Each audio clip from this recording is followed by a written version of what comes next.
Bueno,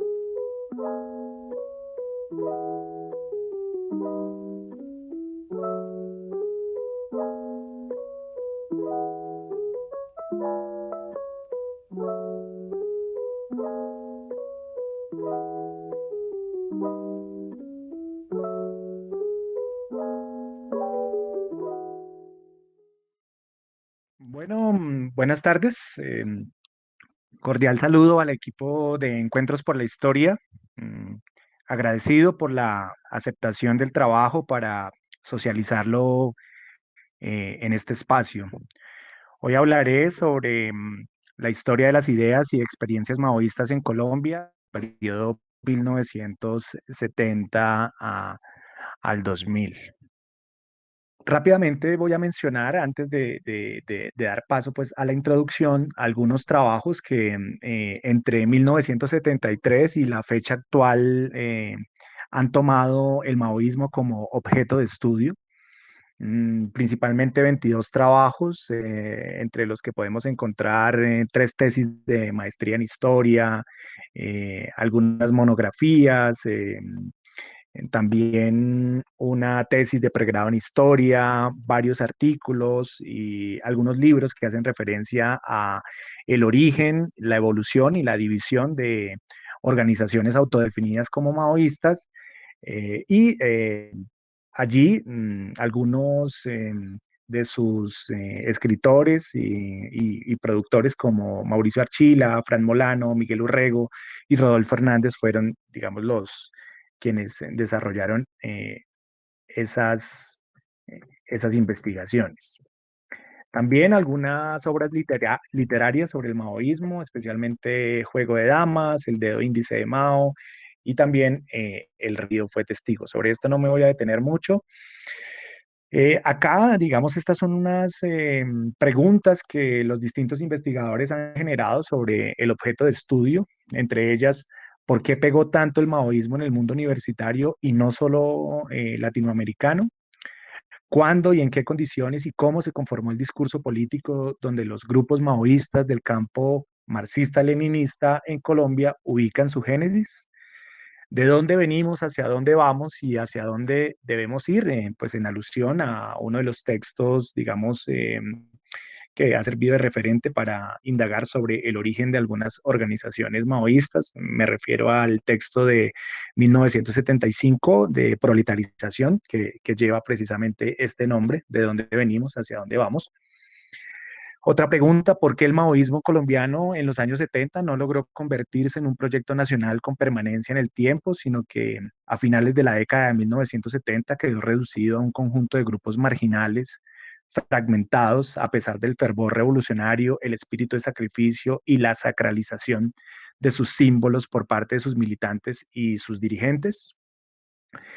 Preguntas relacionadas con los dirigentes, los principales dirigentes del Ejército Popular de Liberación y el Partido Comunista Marxista-Leninista, Pedro León Arboleda, Francisco Garnica, Alibardo Moratoro, y algunos de los referentes teóricos pues, de las investigaciones, la teoría de la recepción, la historia de las mentalidades, la cultura política de la izquierda, por solamente mencionar algunos. Bueno, doy paso a la introducción. La discusión sobre el maoísmo tiene lugar en el contexto global actual, donde se profundizan los padecimientos, desigualdades y horrores para las masas del mundo, lo que suscita preguntas clave sobre las alternativas y posibilidades materiales para la transformación de la sociedad. Poner el foco en la historia del maoísmo y su vigencia tiene particular relevancia, pues aunque históricamente fue un referente importante durante el siglo XX, este no parece estar ni en la agenda política de los pueblos ni en la lucha actual de la izquierda. Este último aspecto contrasta con algunas décadas de la segunda mitad del siglo XX en las que el maoísmo fue influyente. No obstante, la valoración sobre lo que es el maoísmo y lo que éste ha significado en las luchas revolucionarias de los pueblos, en particular en Colombia, hace parte del necesario balance que puede contribuir a un nuevo ciclo de transformaciones revolucionarias, pero también para lograr un mejor entendimiento de los aciertos, las limitaciones y los errores que los pueblos han enfrentado en sus luchas históricas. Plantearse el estudio del maoísmo en Colombia no es tarea fácil porque este fenómeno dista de ser unitario u homogéneo. Ni en el movimiento comunista internacional, ni en las organizaciones autodefinidas como maoístas en Colombia ha existido una comprensión unificada del mismo. Aunque tal situación podría ser un obstáculo epistemológico para comprender y caracterizar el maoísmo, la ausencia de univocidad en torno a este fenómeno es parte de una complejidad que merece ser tratada también por la investigación académica como objeto de estudio relevante. La experiencia histórica del maoísmo en Colombia es una historia abierta, aún por conocer, que debe tratarse con rigor y profundidad. La necesidad de ahondar en la comprensión de cuál ha sido la incidencia política e ideológica del maoísmo y cuál ha sido su evolución en Colombia, bien puede identificarse en el desafío que planteara Mauricio Archila. Su trayectoria histórica está cargada de enseñanzas que están todavía por aprenderse. El maoísmo fue una corriente de pensamiento revolucionaria que surge y emprende su desarrollo a partir de rupturas decisivas con concepciones anteriores en el marxismo y de manera particular con serias cuestiones de concepción y de método derivadas en la construcción del socialismo en la Unión Soviética en el periodo de Stalin. Su abordaje requiere, por tanto, de un enfoque científico que, más allá de lo dicho o dejado de decir por Mao Zedong, examine los desarrollos teóricos, la praxis de su materialización y las lecciones que de unos y otros se derivan. En Colombia, el maoísmo constituyó un referente político e ideológico de la lucha revolucionaria de la izquierda. Este hecho social amerita la atención porque tal corriente representó, en palabras de Medófilo Medina, el canal de expresión política de estudiantes ávidos de participación o de franjas radicalizadas del movimiento sindical y de sectores informales.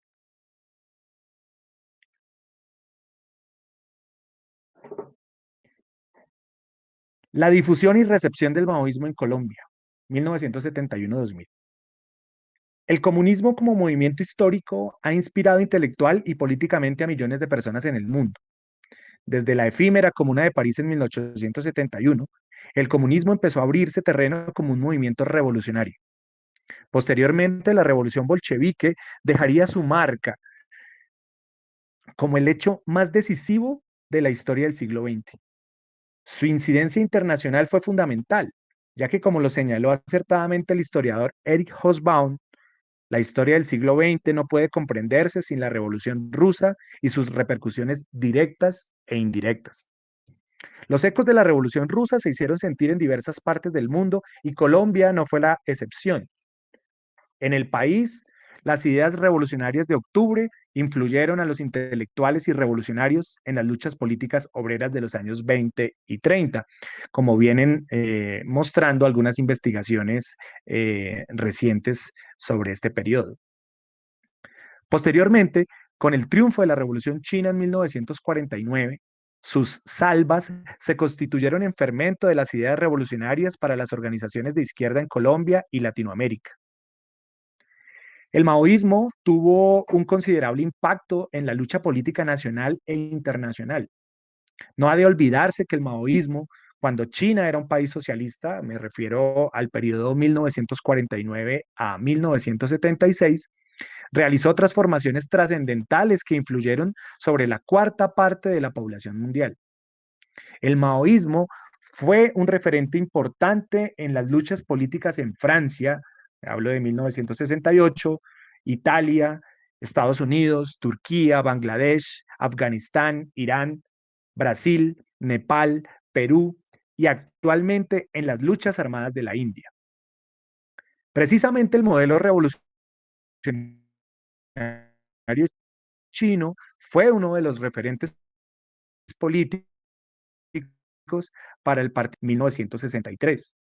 La recepción del modelo revolucionario chino contribuyó a la diferenciación de la izquierda comunista y a la asimilación en un sector del PCC de algunos aspectos del maoísmo. A mediados de los años 60, tal sector romperá con el Partido Comunista de Colombia y dará origen a un nuevo partido denominado Partido Comunista de Colombia Marxista-Leninista. Durante la década del 70, de algunas decisiones del PCC-ML, surgirán a su vez nuevas organizaciones también autodefinidas como maoístas. Me refiero a organizaciones como la Liga Marxista-Leninista, la Línea Proletaria, Tendencia Marxista-Leninista. Por otra parte, independientes del Partido Comunista Marxista-Leninista, emergerán otras organizaciones inspiradas en el pensamiento de Mao que configurarán lo que se caracterizó como el campo marxista-leninista en Colombia. Me refiero a organizaciones como Testimonio y Unión Proletaria. A finales de los años 60 y la primera parte de la década del 70, el análisis marxista en Colombia cogió vuelo con la incidencia de nuevas organizaciones políticas revolucionarias y la aparición de revistas de izquierda. En particular, las autodefinidas organizaciones maoístas se nutrieron de diferentes vías de recepción de las ideas de Mao. Específicamente en los años 70, emergieron revistas que sirvieron como vehículos de difusión de las ideas revolucionarias. En particular, dos revistas por las que fluyeron estas ideas fueron Uno en Dos y Revista de Revistas. La revista Uno en Dos. Algunos intelectuales progresistas, algunos de ellos muy cercanos al maoísmo, con algún grado de independencia de cualquier organización, crean la revista Uno en Dos. Esta fue una revista de tiraje trimestral que circuló en Colombia entre 1971 y 1977. El 1 de septiembre de 1971 hizo su aparición Uno en Dos y en su historia publicó 8 números distribuidos por las editoriales Oveja Negra, La Pulga y Hombre Nuevo. La revista surgió en una situación política importante de desarrollo del movimiento estudiantil y de las luchas campesinas en el país. A lo largo de sus publicaciones, la asimilación de las ideas maoístas estuvo relacionada con una reflexión crítica sobre la sociedad, examinando cuestiones como el carácter de la sociedad colombiana, la naturaleza de la revolución colombiana, la nueva democracia, el carácter del Estado, el problema agrario, entre otros. La revista planteó contribuir a las discusiones sobre temas de la actualidad nacional con un análisis riguroso. Debo decir que estas ideas eran parte de las discusiones más candentes que se estaban desarrollando en ese momento en el tercer mundo. Sus 3 primeros números fueron publicados por la editorial Oveja Negra y de su primer comité editorial hicieron parte Alfredo Molano, José María Rojas, Víctor Cubides y Alonso Tobón. También pasaron por sus filas escritores como Vicente López, Alberto Corchuelo y Gabriel Misas. También algunos teóricos internacionales como la escritora Rosana Rosanda. Podríamos indicar que para gran parte del movimiento maoísta colombiano, esta revista Uno en Dos fue influyente. Se estudiaba porque las polémicas que allí se presentaban brindaban herramientas teóricas para estudiar la realidad nacional y por la actualidad de sus análisis. Revista de revistas. A principios de 1973 surgió la iniciativa de crear una editorial que popularizara algunas obras revolucionarias. Fue la editorial La Pulga.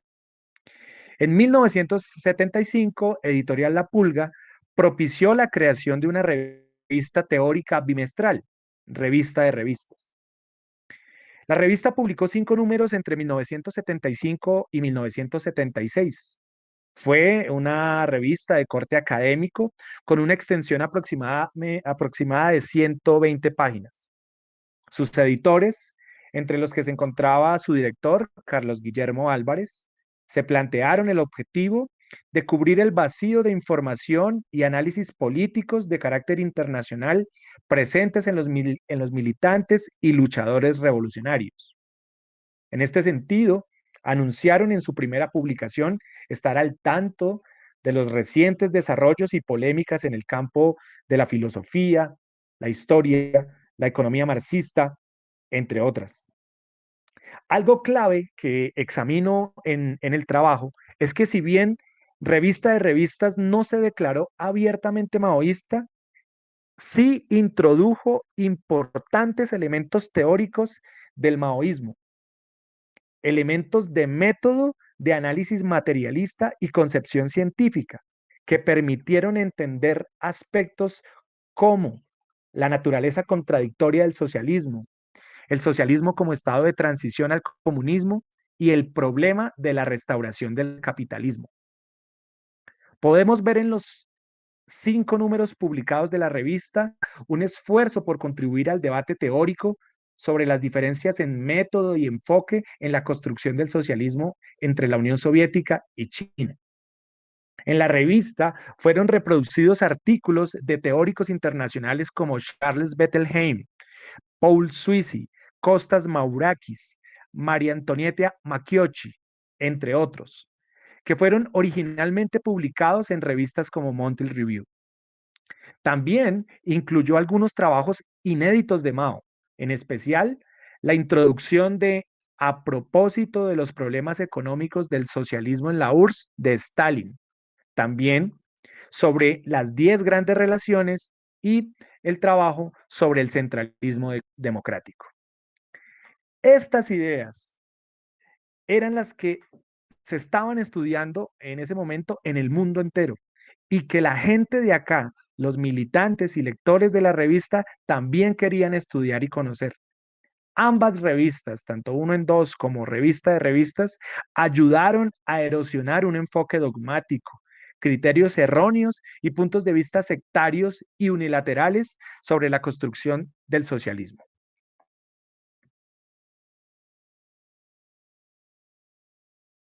Voy a pasar acá. El papel intelectual de Enrique Posada Cano y el surgimiento de la librería Cinco Continentes. En la primera parte de la década del 70, Enrique Posada Cano, este intelectual colombiano, jugó un importante papel en la traducción y difusión del pensamiento de Mao Zedong en Colombia.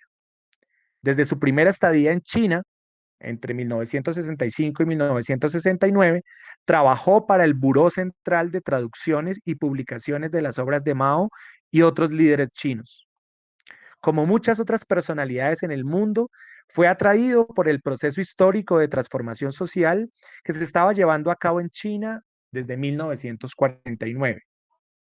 Su acercamiento al gigante asiático se da por medio de la Embajada de China en La Habana. En febrero de 1965, Posada Cano arribó a China para trabajar como especialista de la lengua castellana. Inicialmente, su lugar de residencia fue el famoso Hotel de la Amistad de Pekín. En este lugar se hospedaba una parte de las delegaciones que visitaban y trabajaban en China. Allí compartió estadía e intercambió labores con intelectuales europeos y latinoamericanos, algunos de ellos colombianos, eh, entre los que se encontraba Ricardo Samper, también intelectuales como Fausto Cabrera, Alfonso Graíño, Ana de Graíño o Robinson Rojas. Posteriormente, Posada Cano estuvo principalmente ligado al Buró Central de Traducciones y Publicaciones. Es importante indicar que la labor de traducción ayudó a romper el cerco que el imperialismo tendía sobre China y que la sometió a aislamiento, obstaculizando el conocimiento sobre su realidad. Ahora bien, los traductores no actuaron pasivamente frente al estímulo externo de la Revolución China. No fueron un instrumento de las políticas chinas para propagar las ideas revolucionarias. La época y el ambiente mundial favorable a la revolución se mezclaron con la actitud disposición y el papel consciente que los sujetos asumieron en la defensa de un ideal. Precisamente, un aspecto importante de la recepción de las ideas se refiere a las motivaciones e intereses por las cuales un sujeto traduce, prologa o cita la obra de un autor. A este respecto, en entrevista realizada a Enrique Posada Cano, comenta cuáles fueron sus intereses y por qué puso los ojos en China, en la China revolucionaria. La época era esa, de creer en una utopía, un ideal, una máxima tarea en la que el mundo iba a cambiar y marchábamos hacia una sociedad socialista como primera etapa, hacia una sociedad luego superior sin clases, sin Estado, y que vendría una revolución internacional en la que China era líder. Esa era la época. Invertíamos tiempo en algo que creíamos, en algo en lo cual teníamos nuestra convicción de que era un cambio fundamental hacia una sociedad igualitaria, donde no hubiera diferencias entre trabajo manual y trabajo intelectual, entre la ciudad y el campo. Ese era el gran proyecto de Mao. En eso creíamos y por eso aplicamos nuestra fuerza a traducirlo, a interpretarlo y a difundirlo. Esas eran palabras de Enrique Posada Cano. Es importante también mencionar que el Estado socialista chino dedicó ingentes esfuerzos económicos y materiales para organizar la publicación y traducción a distintos idiomas de las obras de Mao y de sus principales dirigentes. Esto fue parte de una política internacional de propagar las ideas revolucionarias por el mundo entero. La labor de traducción y difusión del pensamiento de Mao fue considerada por los chinos como una tarea gloriosa, porque el pensamiento de Mao representaba la cumbre del pensamiento revolucionario.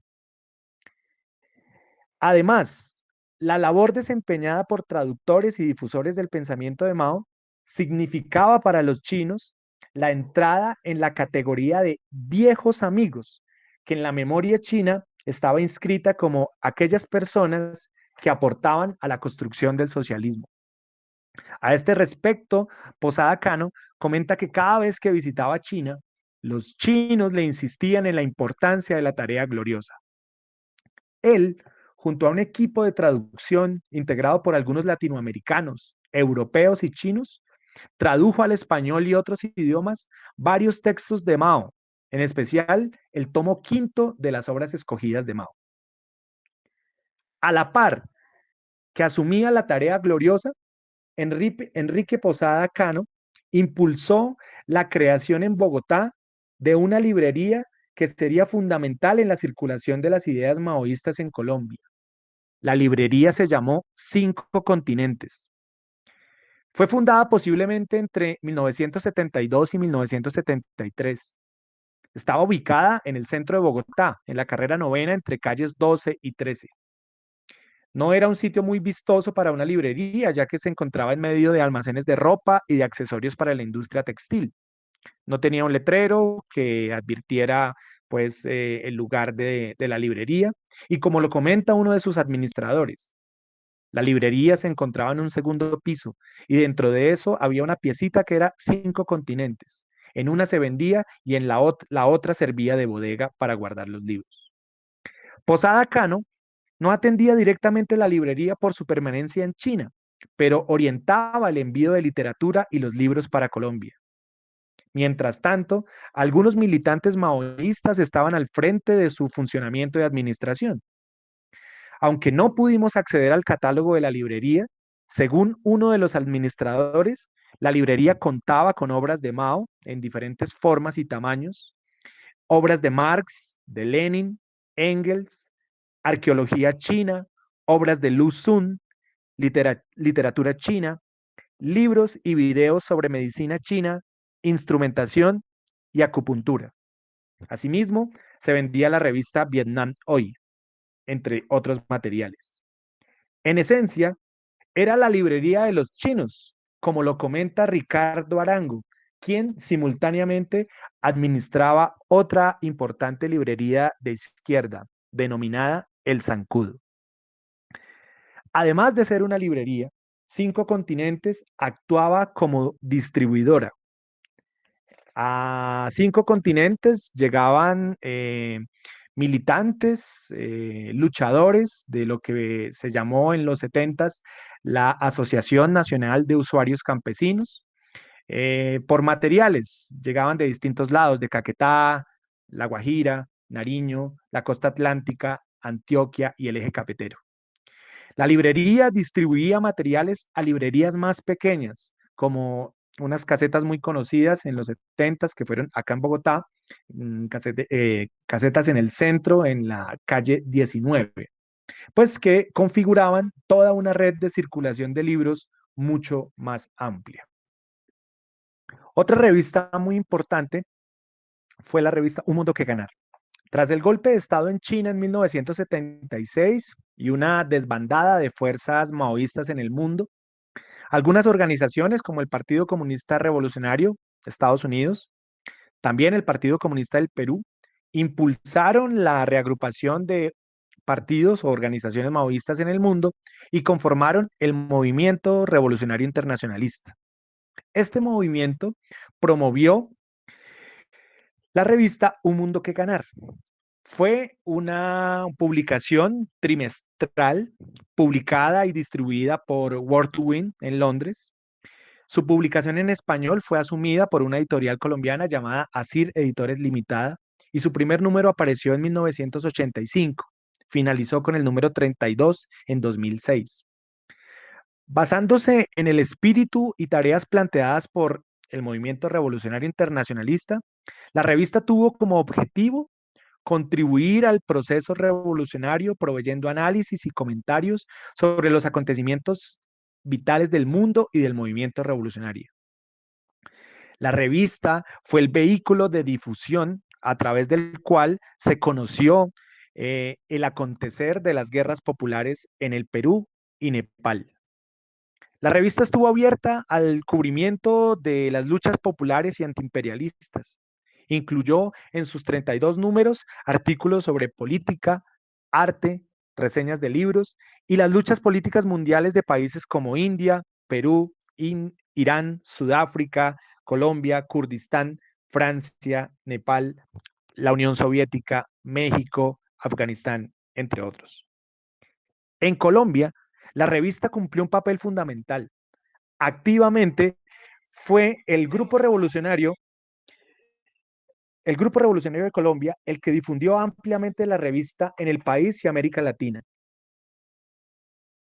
En Colombia, la revista fue circulada ampliamente en foros, sindicatos y universidades, en las casetas de libros de la 19 que ya mencionaba hace un momento, y también fue puesta a la venta en la Librería Nacional. Sobre la cantidad de números editados, el tiraje de la revista para sus números 1, 2 y 3 alcanzó aproximadamente 5.000 ejemplares. Los restantes números alcanzaron un tiraje aproximadamente de 1.000. El tiraje de la revista, vale decirlo, no se compadeció con la difusión. Sin embargo, se hicieron ingentes esfuerzos desde Colombia por distribuir números para España, Estados Unidos, México, Perú, Ecuador, Chile y Argentina. Merece resaltarse que se enviaron varios ejemplares para los exiliados latinoamericanos en Europa. 2. Los orígenes de la Liga ML. 1971 marca un hito de ascenso de lucha social, campesina y estudiantil. En el proceso de lucha por la tierra y por cambiar las estructuras agrarias, se conformó la Liga Marxista-Leninista de Colombia. El campo colombiano fue durante la década del 70 escenario de las más importantes luchas por la tierra que se han desarrollado en la historia del país. La dominación imperialista sobre la nación colombiana, entretejida con la contradicción entre terratenientes y campesinos por la propiedad de la tierra, constituyó la base material para la lucha campesina en el país. Las luchas por la tierra llevaron a que miles de campesinos e indígenas se levantaran para adquirir tierras y destruir las relaciones de propiedad opresivas que acompañaban la concentración de la propiedad. La Liga ML planteó como consigna: opongamos a la reforma agraria la revolución agraria. Según ellos, la revolución democrática y nacional de nuevo tipo solo podría alcanzarse desarrollando una guerra popular. La Liga insistió en la necesidad de derrocar al imperialismo y las clases reaccionarias locales, apoyándose en los campesinos revolucionarios a través de la movilización y organización de las masas. Desde un principio, la Liga planteó el proceso revolucionario como parte de una revolución mucho más amplia de carácter mundial. Se propuso, acorde con las particularidades y el carácter semifeudal del país, llevar a cabo una revolución nacional antiimperialista y una revolución de nueva democracia contra la opresión terrateniente. A diferencia, pues, aquí voy a hacer un énfasis, y es que a diferencia de teóricos del maoísmo como Isaac Deutscher, que vieron las organizaciones maoístas como organismos monolíticos, el examen, el estudio de la Liga ML deja ver luchas políticas internas en su interior que pues se presentaron de manera frecuente, donde el factor principal de orientación lo constituyó más que una política revolucionaria, una orientación reformista y gradualista del proceso de lucha social. Como ellos mismos lo sintetizaron, queremos forjar más un movimiento económico que político y más político democrático que político revolucionario. En las zonas campesinas, bajo la influencia de la Liga ML, este trabajo puede evidenciar cómo asociaciones políticas y económicas con cierto tinte revolucionario, basadas en el autosostenimiento económico. La Liga ML participaba e impulsaba la creación de comités campesinos, comités de mujeres, comités de pioneros y células clandestinas de la organización. eh, Impulsaron un tipo de organización denominada el comisariato, que fue una forma organizativa que se encargaba de la venta de los productos agrícolas y de acuerdo con lo que cada quien aportaba, se le daba el dinero correspondiente. El comisariato funcionaba como un centro de acopio en el cual pues se les compraba a los campesinos la producción de yuca, maíz, ñame y arroz. Esos comisariatos funcionaban en algunas zonas de Sucre, como Morroa, Las Piedras, Oriente, Armón, El Yeso, La Mesa, Cambimba, entre otros. Un hallazgo clave encontrado en este trabajo tiene que ver con la lucha política de la Liga ML por cambiar algunos rasgos de la cultura campesina que eran retrógrados o perjudiciales para las masas mismas. En particular, lo que se intentó en algunos núcleos, asambleas, reuniones de masas y reuniones de células de la organización fue cambiar ciertas prácticas y hábitos nocivos que caracterizaban al campesinado en ese tiempo. Siguiendo elementos de la concepción maoísta, en algunas reuniones se promovía que la gente desarrollara la crítica y la autocrítica, indicando los defectos y errores de las personas en el cumplimiento de las tareas y las actividades políticas. En las zonas bajo la influencia de la Liga ML se criticaron tradiciones perniciosas para las masas.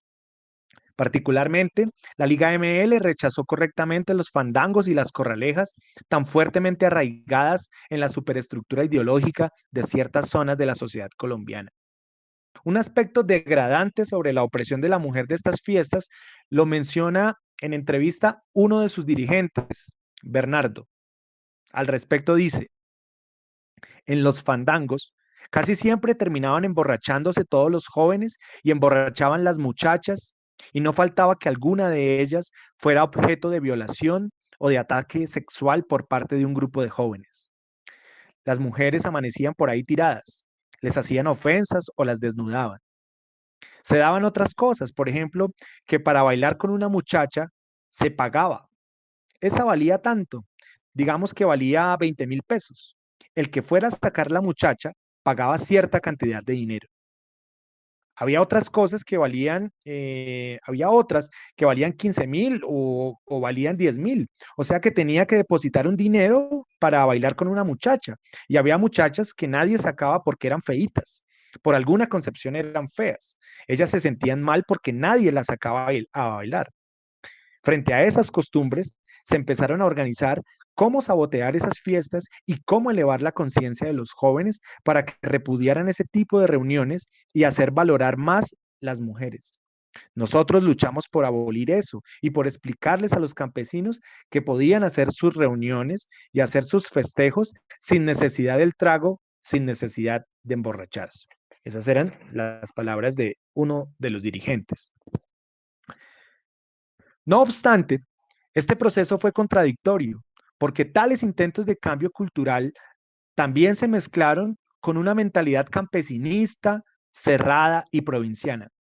Los miembros de la liga tenían prohibido ver televisión, así lo denominaban, ver televisión, la televisión burguesa, escuchar las cadenas radiales burguesas e imperialistas, leer la prensa burguesa. En algunas zonas rurales influenciadas por la Liga ML, hubo personas imbuidas con un enfoque moralista que expresaban, que se expresaba con críticas absurdas, así la gente bailaba, si las mujeres se aplicaban rubor en su rostro, si se pintaban los labios o se ponían aretes. En cierto sentido, hubo una tendencia al campesinismo, expresado en el rechazo a la gente de las ciudades con marcado antiintelectualismo. Es de destacar en la labor propagandística de la Liga el papel que tuvieron los difusores de su línea política e ideológica. En esta organización cumplieron un papel destacado los campesinos revolucionarios, quienes asumieron un papel activo en divulgar las ideas revolucionarias. Se divulgaban por aldeas y pueblos, especialmente al llevar el periódico de la organización, Nueva Democracia, y promover las revistas Pekín Informa, China Reconstruye y China Ilustrada. La Liga ML tenía brigadas de propaganda por diferentes veredas para vender las revistas chinas y estos grupos de militancia leían y discutían el contenido con los campesinos.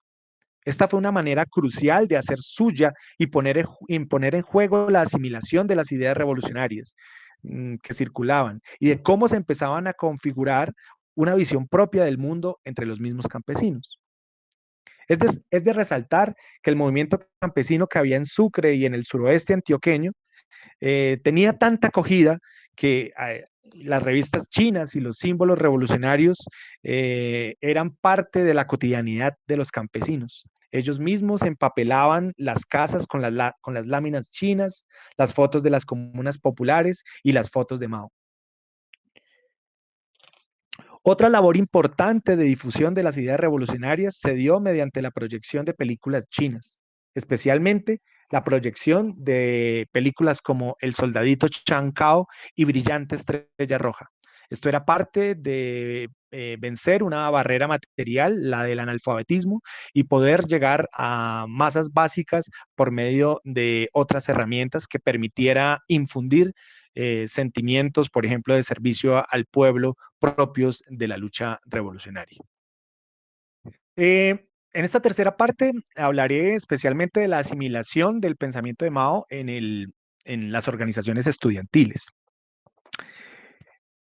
En los 60, en todo el mundo se vivía un tiempo de efervescencia y lucha intelectual en la universidad, desde el movimiento por la libertad de expresión en Estados Unidos, pasando por el influjo del triunfo de la Revolución Cubana, el Mayo francés del 68 en los países imperialistas, hasta las grandes movilizaciones estudiantiles de los países del tercer mundo que vivían el mayor apogeo de luchas de liberación nacional. Todas ellas influenciadas en buena parte por la Revolución Cultural China y con un marcado sentimiento antiimperialista. Fue una época marcada por el compromiso de la juventud con la sociedad en su conjunto. En Colombia se produjo una gran movilización en contra de las políticas y proyectos del imperialismo en los países oprimidos como parte de desplegar el capitalismo. Pues recordarán algunos de los proyectos lesivos como el llamado Plan Atcon. Dentro de este ambiente de politización, movilización y oposición al imperialismo a finales de la década del 60 y comienzos del 70, el abanico de fuerzas estudiantiles autodefinidas como maoístas era bastante amplio. Durante las jornadas de lucha estudiantiles de 1971, había fuerzas como la Juventud Patriótica, las brigadas de activistas revolucionarios de las universidades Antioquia, Medellín y Nacional, el Grupo Marxista-Leninista de Antioquia y las organizaciones del PSC-ML. Y también testimonio. Este es un hallazgo importante porque se creía que en ese tiempo la presencia de las fuerzas maoístas había sido marginal o que había sido realmente algo, su presencia había sido algo exótico.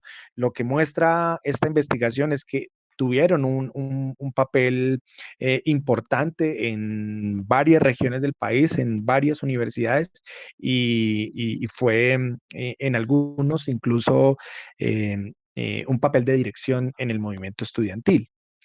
En Colombia, el año de 1971 empezó con protestas estudiantiles en la Universidad del Cauca y en Cali, donde estudiantes de la Universidad del Valle se movilizaron para rechazar la estructura jerárquica de la universidad, exigir la renuncia de algunos rectores, la eliminación de la representatividad del sector privado y la presencia de la iglesia en los organismos superiores de la universidad. Ante la represión estatal y la negativa de las directivas universitarias a adelantar cambios sustanciales a la educación, los estudiantes resuelven declarar paro general, un paro nacional, y allí en este paro y en estas movilizaciones, pues va a tener una presencia importante el sector maoísta. Para algunas fuerzas maoístas, la lucha estudiantil era parte de la lucha por la transformación revolucionaria de la sociedad. Eh, las reivindicaciones democráticas y antiimperialistas del programa mínimo, que conformaban pues la gran mayoría de estudiantes, creían las fuerzas maoístas debían enmarcarse y comprenderse dentro del desarrollo de la revolución de nueva democracia. En la lucha estudiantil de 1971, hubo dos corrientes de fuerzas maoístas. Por una parte, la corriente de Nueva Democracia y por otra, la corriente asociada al PSC-ML. Las fuerzas maoístas del campo de la Nueva Democracia coincidieron en algunos aspectos de la caracterización de la realidad colombiana. Algunos aspectos como la naturaleza de la sociedad colombiana, el carácter de la revolución colombiana, la cultura dominante en el país, el rechazo a la dominación imperialista, el análisis de clase de la sociedad colombiana, entre otros, fueron centro del análisis de las fuerzas maoístas. Estas fuerzas maoístas de la nueva democracia consideraron que una transformación en la cultura e ideología era parte indispensable del terreno fértil para una transformación venidera.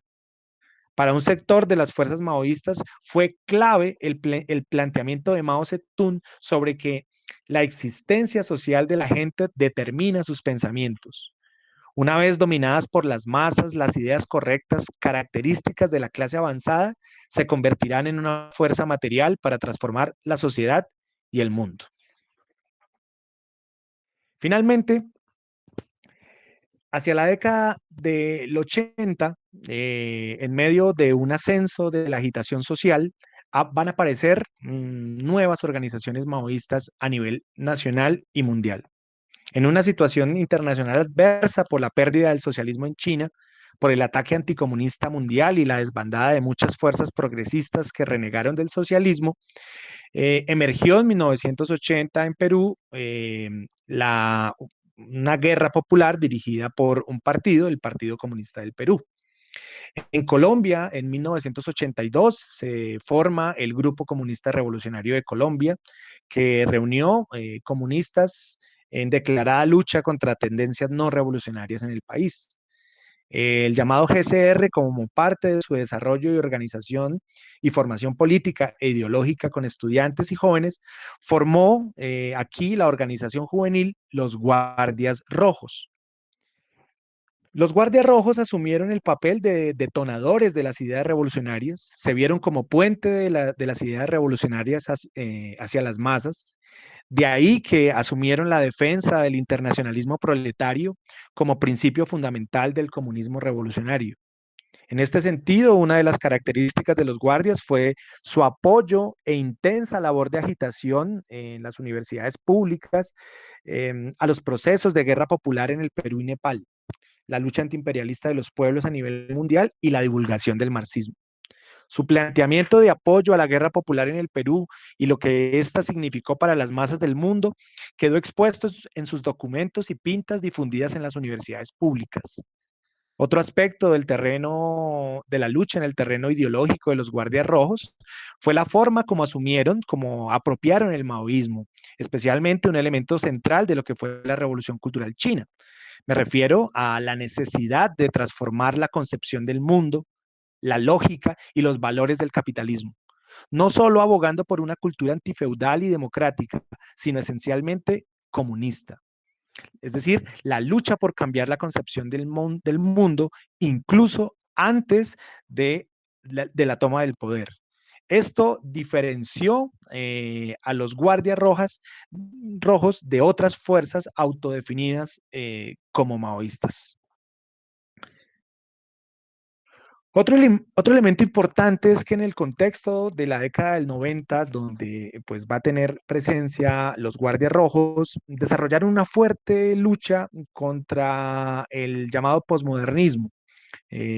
Asimilaron y defendieron una lucha por la ciencia en contra de la tendencia posmoderna, la negación de la realidad y la verdad objetiva. Esto pues constituyó una de sus principales banderas, que fue la lucha contra el posmodernismo. Este trabajo analiza el papel de las revistas Uno en Dos y Revista de Revistas eh, como parte de una contribución general para un mejor entendimiento teórico sobre la realidad nacional e internacional. Este trabajo también contribuye a la difusión de cómo fue esa difusión de las ideas de Mao, por medio de qué vehículos de divulgación se desarrolló, se conoció ese pensamiento, y aborda especialmente el papel intelectual que un intelectual como Enrique Posada Cano cumplió entre los años 60 y 70. También algunas revistas importantes como la revista Mundo que Ganar, que fue un mecanismo supremamente importante para dar a conocer en distintos lugares del país lo que fueron las guerras populares en el Perú y Nepal. También contribuye al conocimiento de las luchas emprendidas en el campo por la llamada Liga Marxista-Leninista y su experiencia organizativa, aunque allí hace falta también ahondar y ampliar mucho más la investigación en la presencia también de otras organizaciones que incluso tuvieron un radio de influencia mayor que la Liga. Me refiero a la Organización Revolucionaria del Pueblo, la llamada ORP. Mm, Este trabajo muestra cómo las fuerzas maoístas estudiantiles tuvieron una presencia importante en la lucha estudiantil en el paro de 1971, y que estas fuerzas consideraron que era necesaria una transformación en la cultura e ideología como parte pues, de un terreno y de cambiar el ambiente para una transformación venidera, así lo consideraron. También aborda cómo hay una emergencia de lo que se creía como algo ya clausurado y perdido, el maoísmo. Muestra precisamente cómo hay una nueva emergencia de organizaciones maoístas hacia los 80, que fue clave, especialmente el impacto que tuvo esto en algunas organizaciones estudiantiles como fueron los Guardias Rojos y la Unión de Estudiantes Revolucionarios, de la cual pues no alcancé a abordar. Especialmente el papel de los Guardias Rojos pues como detonadores de las ideas revolucionarias, como puente de esas ideas hacia las masas, y una apropiación del maoísmo en el sentido de lo que significaba defender la necesidad de una transformación de la concepción del mundo como parte de un elemento central de lo que fue la revolución cultural en China.